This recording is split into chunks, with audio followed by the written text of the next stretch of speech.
নমস্কার বন্ধুরা, প্রতিমার রান্নাঘরে সব বন্ধুদেরকে স্বাগত জানিয়ে শুরু করছি আজকের রেসিপি। আজকে আমি রুই মাছের ঝালের রেসিপি তোমাদের সাথে শেয়ার করব। কম বেশি রুই মাছ সবাই রান্না করতে পারো, তবে আমি কিভাবে আজকের ঝালটা বানাবো সেটা তোমাদের সাথে শেয়ার করব। আমি 4 পিস মাছের সঙ্গে দিয়ে দেবো বড়ি। বড়িটাকে সাইডে রেখে দিচ্ছি।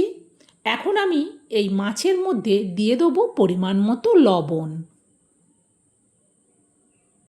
আমি 4 পিস মাছ দিয়ে বানাচ্ছি, তোমরা ফ্যামিলি মেম্বার অনুযায়ী মাছ কম বেশি নিও। এখন দিয়ে দিচ্ছি হলুদ। এবার হাত দিয়ে মাছের মধ্যে ভালো করে লবণ আর হলুদকে মাখিয়ে নেব। এই মাছে কিন্তু লবণ হলুদটা ঠিক পরিমাণে মেশাতে হয়। বেশি হয়ে গেলে কিন্তু মাছের রেসিপিটা তখন ভালো হবে না। আর কম হলেও কিন্তু লবণ এমন একটা জিনিস, কম হলেও ভালো লাগবে না, বেশি হলেও ভালো লাগবে না। দেখো, প্রত্যেকটা মাছের আমি বেশ ভালো করে লবণ হলুদটাকে মাখিয়ে নিয়েছি। এখন মাছে লবণ হলুদ মাখানো হয়ে গেছে। হাতটা আমি ধুয়ে নেব। হাতটা ধুয়েই চলো যাব রান্নাঘরে, রান্নাটা শুরু করি। গ্যাস জেলে কড়া বসিয়ে দিয়ে কড়াতে দিয়ে দিচ্ছি সরিষার তেল। খুন্তি দিয়ে এবার তেলটাকে কড়ার উপর পর্যন্ত চাড়িয়ে নেবো। আর ততক্ষণে কিন্তু তেল আর কড়া দুটোই ভালো করে গরম হয়ে গেছে। এখন আমি এই তেলের মধ্যে দিয়ে দিচ্ছি বড়িগুলো। তেলটা খুব ভালো করে গরম হয়ে যাবার পর গ্যাসটাকে কিন্তু এখন মিডিয়ামে করে দিয়েছি। মিডিয়ামে করে দিয়ে বড়িগুলোকে এদিক ওদিক উল্টে পাল্টে ভালো করে ভেজে নেব। বড়ি ভাজতে কিন্তু 1 মিনিটও সময় লাগে না। দেখো, বড়িগুলো সুন্দরভাবে ভাজা হয়ে গেছে। বড়িগুলোকে এবার আমি তুলে নিচ্ছি। এবার তেলেতে দিয়ে দিচ্ছি অল্প হলুদ। হলুদ দেওয়ার পর একে একে 4 পিস মাছই আমি দিয়ে দেবো একসাথে। আর 4 পিস মাছ দেওয়ার পর সাথে সাথে কিন্তু ওল্টাবো না। 1 মিনিট অপেক্ষা করব, যাতে মাছের একটা সাইড খুব ভালো করে ভাজা হয়ে যায়। 1 মিনিট বাদেই আমি কড়াইটা চিমটা দিয়ে ধরে মাছগুলোকে এবার উল্টে দেবো। একটা সাইড কিন্তু সুন্দরভাবে বেশ ভাজা হয়ে গেছে। এইভাবে মাছগুলোকে উল্টে দেওয়ার পর আবারও 1 মিনিটের মতো অপেক্ষা করব।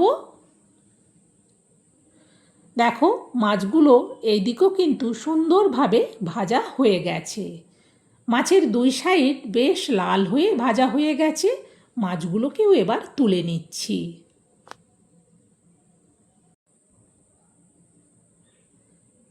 এখন আমি তেলের মধ্যে দিয়ে দেবো পরিমাণ মতো লবণ আর দেব পরিমাণ মতো হলুদ।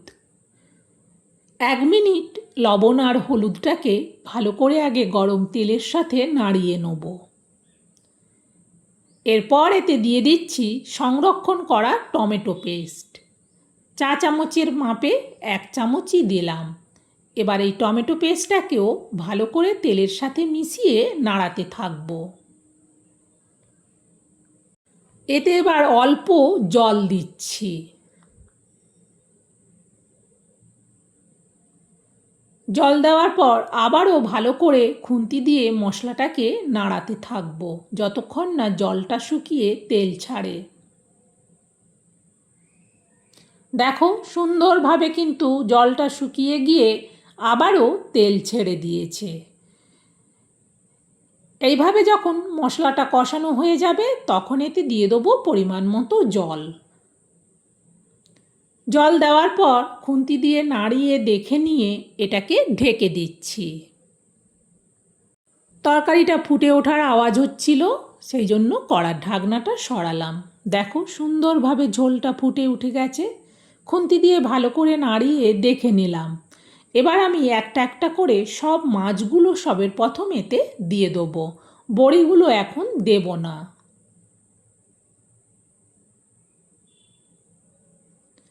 সব মাছগুলো দেওয়ার পর খুন্তি দিয়ে ভালো করে মাছগুলোকে ঝোলের মধ্যে ডুবিয়ে দিলাম।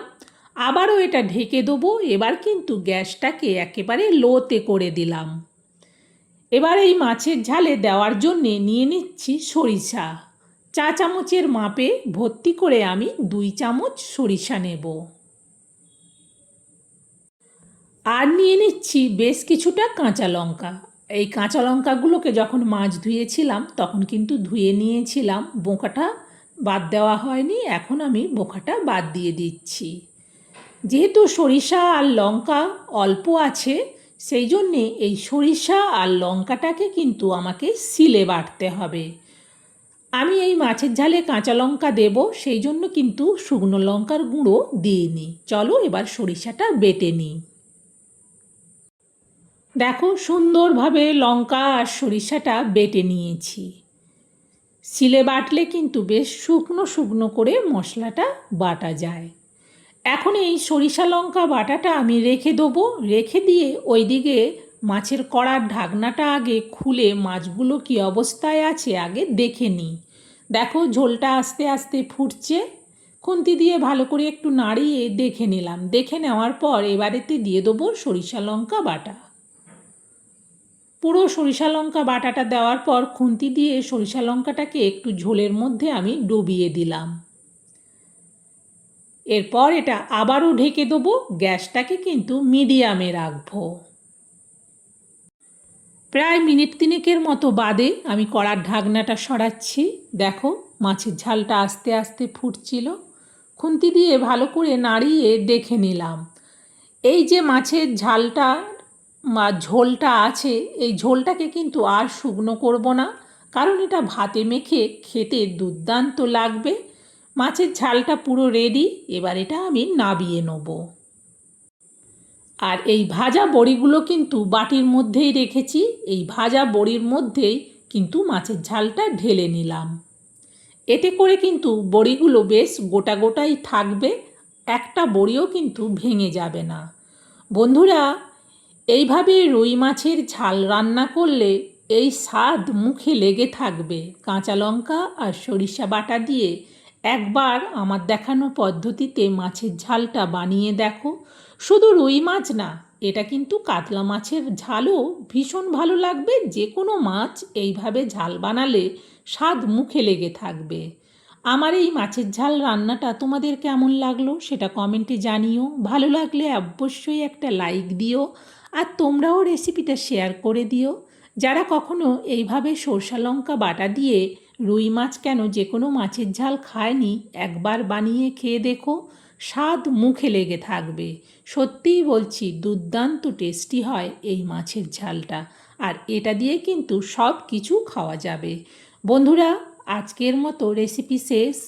আবার অন্য দিন অন্য রেসিপি নিয়ে তোমাদের কাছে চলে আসবো। ততক্ষণ তোমরা সবাই ভালো থেকো, সুস্থ থেকো। আবার পরে দেখা হবে।